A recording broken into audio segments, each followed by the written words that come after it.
JP Morgan CEO Jamie Dimon warning of complacency in markets, citing a slew of risks on the horizon. The commentary comes after U.S. stocks closed out 6 consecutive days of gains on the brink of a bull market. So are investors underpricing risks? Joining us now, Liz Ann Sonders, Charles Schwab's chief investment strategist. Liz Ann, great to have you on this morning. Talk to me about Jamie Dimon's commentary. Is he right? Are investors underpricing risks to come? I do think there is some complacency. You did see an incredible whipsaw, obviously, in the market, but also in sentiment. But even at the early April lows, you hadn't quite gotten the full washout in sentiment. You saw it in the attitudinal measures of sentiment, the survey data, a metric like American Association of Individual Investors, which does admittedly skew older on the spectrum. And you did see a bit of a washout, but it was not corroborated by behavioral measures of sentiment. What we did see, and for now, it was the right move, that buy the dip mentality. The rally has been driven in large part by things like retail favorites and meme stocks and non-profitable tech. So I think that whipsaw back higher, much as we had some washout in sentiment, we may be at that point where the setup from a sentiment perspective suggests that the market could have some downside if we get a negative catalyst. And that's really the best way to think about this market. It's hard to judge it based on what policy announcements are going to be and when they're going to come. That's a fool's errand. I think it's the technical and sentiment setup that's important. And we probably do have some complacency back in the mix. So that's really a smart framework for our investor audience. We could get downside if we do get a negative catalyst. What is that negative catalyst that you are most on watch for coming up?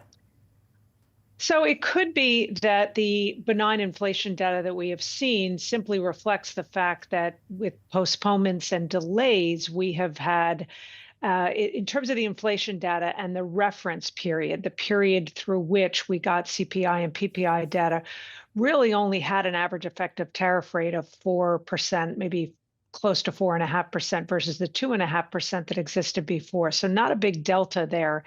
I think if we were to start to see indications of a pickup in inflation, that could be a negative catalyst. That would put maybe the Fed further on the back of their heels.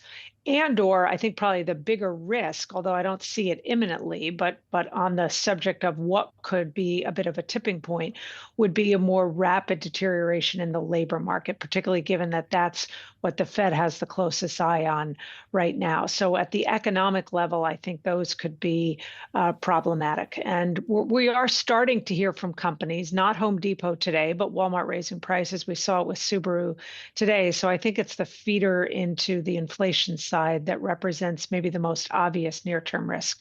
And to that end, this morning, one of the great charts you posted was the divergence we're seeing in the inflation data and consumer sentiment really falling off of a cliff. What does it take to kind of shift consumer sentiment into consumer behavior that could then lead to things like cracks in the labor market that you mentioned? Yeah, so this is part of the discussion that I think is a valid discussion these days as to whether the soft data is overstating weakness in the economy. And that would be all the survey-based data, consumer sentiment, consumer confidence. Within consumer sentiment, to your point, Madison, you've got the inflation expectations piece, which has not at least yet been corroborated by what we're actually seeing in inflation. Now, of course, inflation expectations are forward-looking. The inflation data we have in our pocket is backward-looking. And expectations are important. They don't necessarily represent a perfect guide for where inflation is going to be, but inflation to some degree, as is the economic backdrop, is driven by confidence. It's driven by behaviors, anticipatory behaviors on the part of consumers, not to mention the fact that the Fed pays attention to inflation expectations. And whether it's 1 year or 5 to 10 years, they have absolutely spiked. That could start to change behavior. If it's not ultimately corroborated in the next month or two by the actual data, then I would expect to see inflation expectations retreat a bit.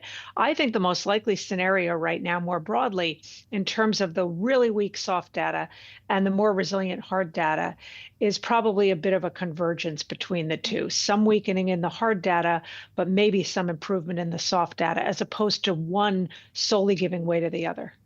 And that's interesting, too, to hear that it may look like a little bit of a slow burn to the downside in the hard data versus kind of an immediate crash off of a cliff. Right.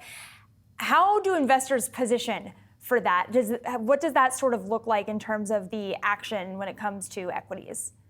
Yeah, so in early April, we neutralized our sector recommendations, meaning that we have three categories for sector views: outperform, underperform, and market perform. Market perform being neutral. We've neutralized all of those right now, and think the better way to approach navigating within the equity sphere, the domestic equity sphere, is at the factor level. So we continue to have a high quality emphasis on factors: strength of balance sheet, stability in profit margins. Also, sort of that low volatility segment of factors when you're in a weaker market backdrop. That gives way to more of those momentum type factors when you're in rally mode. But to the extent we go through another period of volatility, that lower volatility factor tends to work in your favor. And I think really important in terms of that factor emphasis, if you're looking for opportunities down the cap spectrum, you absolutely want to stay up in quality down the cap spectrum, because in the small cap space, you still have the predominance of non-profitable companies, zombie type companies. And I think the risk down the quality spectrum is even more significant when you're in that smaller cap space relative to the larger mega caps. Yeah, it's a great overview, Liz Ann, and we're taking a look at live images right now of the president speaking to reporters on Capitol Hill, and obviously top of mind for him right now is that tax bill. I've had some sources telling me throughout the year, don't worry about the market volatility. As soon as we get tax cuts and deregulation, we're going to see a huge rally in the second half of the year. How are you thinking about that? So I think there's been a lot of sort of misrepresenting, and I don't mean by the administration specifically, but in general, this idea that these are huge, brand new tax cuts. That's the stark difference relative to 2017. In 2017, they were big new tax cuts on the corporate end of the spectrum, on the individual end of the spectrum. Now, what we're talking about, for the most part, is an extension of those tax cuts. So it's not quite as sweet as the candy was for the economy in 2017. Now, on the other side of that, if there isn't passage of that extension of 2017's tax cuts, which have on the margin some additional cuts, the economic hit is significant. So again, we're talking about the delta here of not getting something done as a big economic hit, getting something done as eliminating that big economic hit. So I think we have to frame it very differently relative to what was going on in 2017, because it was big new stimulus at that time. This is more about the extension. More of a removal then of a potential headwind for the market. Liz Ann, thank you so much for your time this morning. My really pleasure. Appreciate Thank it. you. Thanks for having me.